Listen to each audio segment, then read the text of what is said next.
안녕하세요. 스피어입니다. 볼린저 밴드 상한선 매매에 대해서 생각해 보겠습니다. 지난 동영상에서 볼린저 밴드로 마켓 타이밍 하는 사항을 한번 정리한 적이 있었는데, 이번에는 최근 5년 동안 삼성전자 그리고 타이거 미국 나스닥100으로 볼린저 밴드 상하한선의 돌파와 재진입을 통한 타이밍 매매를 할 경우 어떤 결과가 나오는지 한번 체크해 보겠습니다. 우선 볼린저 밴드가 뭔지 생소하신 분을 위해서 간략히 정리해 보았습니다. 볼린저 밴드는 존 볼린저라는 미국 사람이 1980년대에 개발한 분석 툴로서 아래의 요소로 구성되어 있습니다. 중심선은 주로 22평선을 사용하고요. 그 다음에 상한선, 중심선 위에 있는 선으로서 22평선에 2시그마를 더한 값, 그래서 시그마는 표준 편차를 의미하죠. 그리고 하한선은 22평선에서 2시그마를 뺀 값을 의미합니다. 이렇게 중심선을 기준으로 아래 위로 상한선과 하한선이 이렇게 감싼 것처럼, 창자 모양처럼 이렇게 감싼 것처럼 주가가 그 안에서 움직이는 경우가 많은데, 그런 것의 확률은 다시 우리가 옛날에 배웠던 통계학 지식이 활용됩니다. 이 표는, 이 다이어그램은 나무 위키피디아에서 제가 체크한 것인데, 위키피디아에 의하면 이제 95의 법칙이 있다고 합니다. 이 95의 법칙은 표준 분포, 정규 분포를 따르는 사항에서 95%, 즉 2시그마에 해당하는 집단은 상한선으로 2.1%, 그리고 반대쪽 마이너스 방향으로 2.1%의 확률로 표준 분포를 벗어나는 숫자가 나온다는 그런 사항입니다. 즉 2시그마 중심에서, 기준점에서 2시그마 이내에 위치해 있다는 것은 총 95% 정도에 해당하는 샘플들이 들어있다는 거고, 나머지 예외적인 경우 각각 마이너스로 2.1, 플러스로 2.1의 확률로 정규 분포, 우리가 중심선에서 얼마나 벗어나 있는지, 비정상적으로 벗어나 있는지를 볼 수 있는 값이라고 합니다. 볼린저 밴드는 이러한 2시그마 이내에 있는 주가의 흐름은 기본적으로 정상적인 예측 사항이라고 보고, 상한선, 하한선을 벗어나는 각각 2.1% 사이의 확률로 발생하는 것은 기존적인 주가 흐름에서 벗어난, 어떻게 보면 추세 흐름의 변화로 볼 수 있는 걸로 우리가 인식할 수 있습니다. 따라서 상하한선 내부의 주가는 22평선의 2시그마로 플러스 마이너스인 거고, 상하한선 바깥으로 주가가 위치하면은 이는 총 확률 중 4.5%의 확률로 예외를 단 것으로 볼 수 있기 때문에 추세 변화가 있다고 볼 수 있는 것입니다. 볼린저 밴드는 네이버 증권에서 설정해서 볼 수 있는데요. 아래의 링크를 보면 됩니다. 예를 들어 아래의 링크에서 삼성전자가 들어가 있고, 삼성전자로 들어간 다음에 차트를 선택합니다. 차트에서 다시 보조지표를 클릭하면 팝업이 뜨는데, 여기서 볼린저 밴드를 선택하기 위해서 여기다가 플러스 표시난 거에 틱 표시를 합니다. 그리고 나서 다시 설정을 누르고, 표준 편차가 아까 2시그마라고 했으니까 5 대신 2로 범위를 낮춥니다.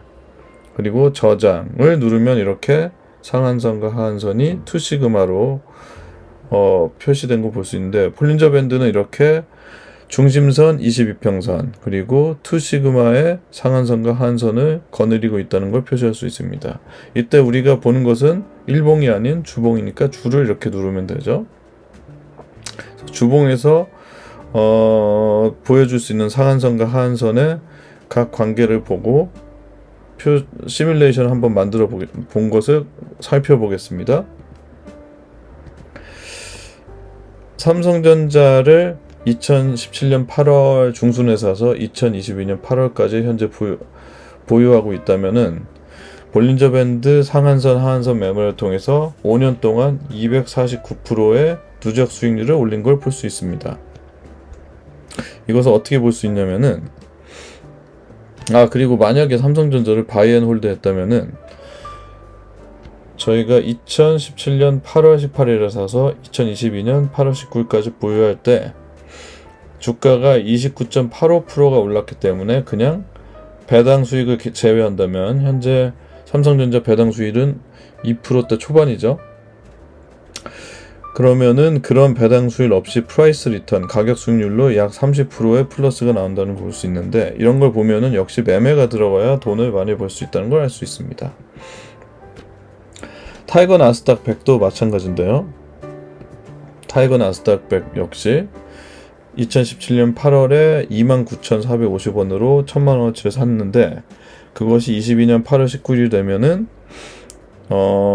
주가는 79,730원이 되지만, 즉 주가는 170% 상승하지만 우리가 원금 1,000만원 대비 투자한 금액은 투자 최종 금액은 3,900만원이 돼서 298%, 약 300%의 수익률을 보여주게 됩니다.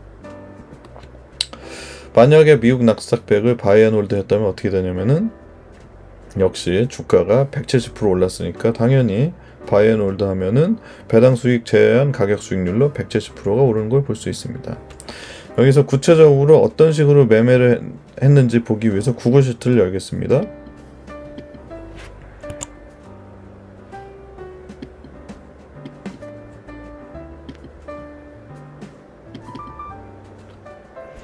자, 구글 시트를 열면은 다음과 같습니다.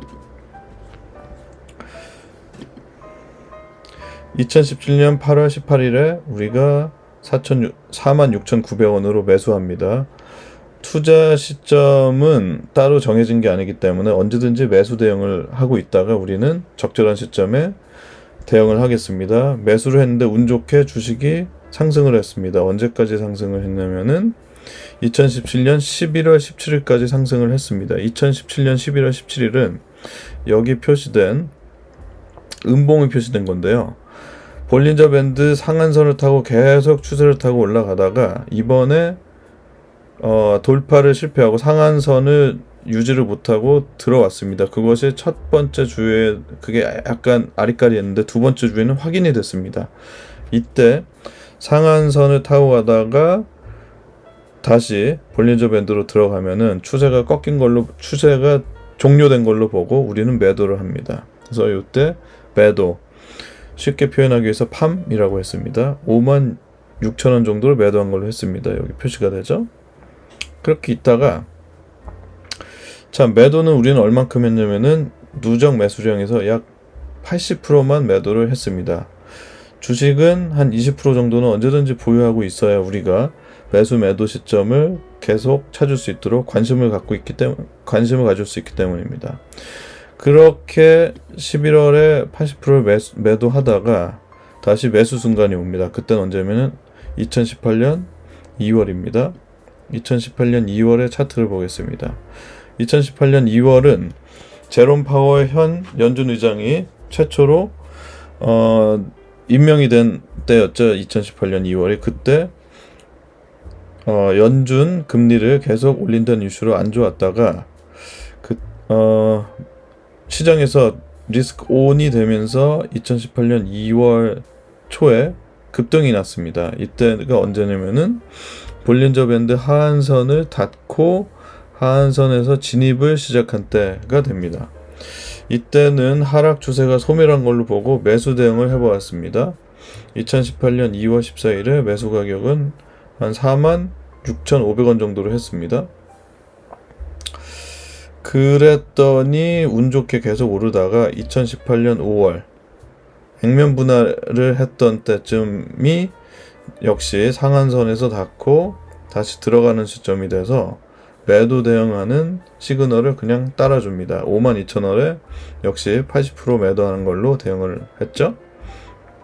그렇게 예수금으로 돈을 갖고 있다가 언제 또 매수 시기가 오냐면은 약 7개월 뒤인 2019년 1월에 디램 가격이 이제 바닥을 찍었다는 그런 얘기가 나왔을 때쯤이었죠.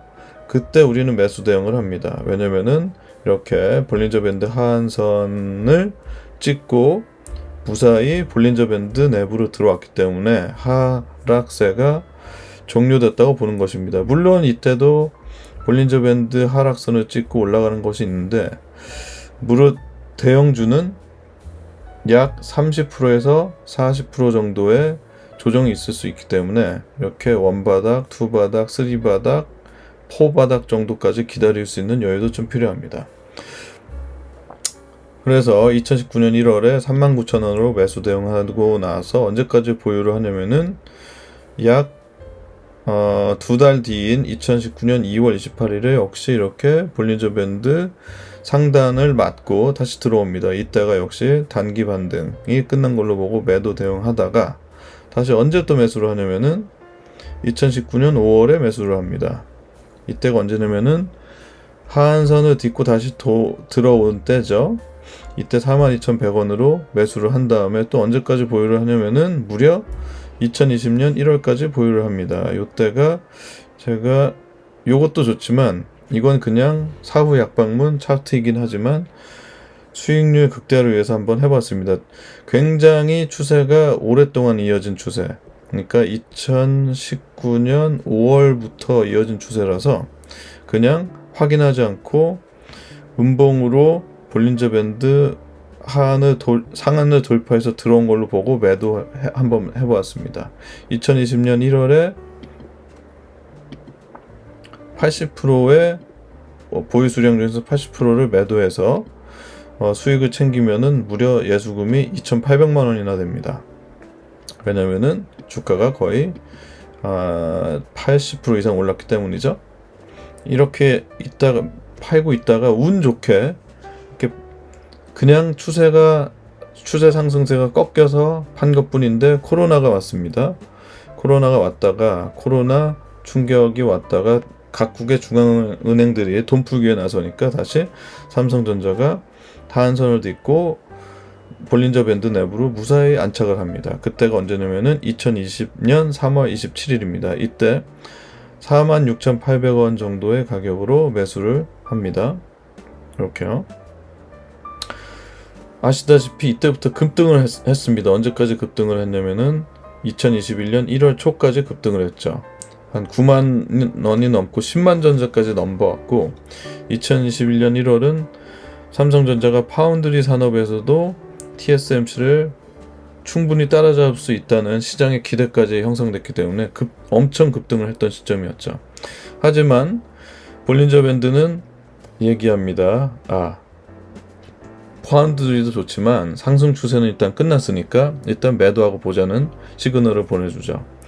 그래서 매매자는 이렇게 시그널에 대응합니다. 그래서 86,800원 정도로 매도를 하고 기다립니다. 언제까지 기다리냐면은 무려 2022년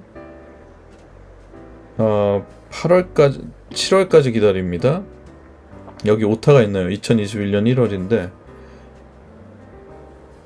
2021년 10월이 또 있었죠. 2021년 10월까지 기다렸다가 2021년 10월은 그 유명한 홍춘욱 박사님도 삼성전자 매수 진입을 분할 매수를 했다고 한 그 지점이죠.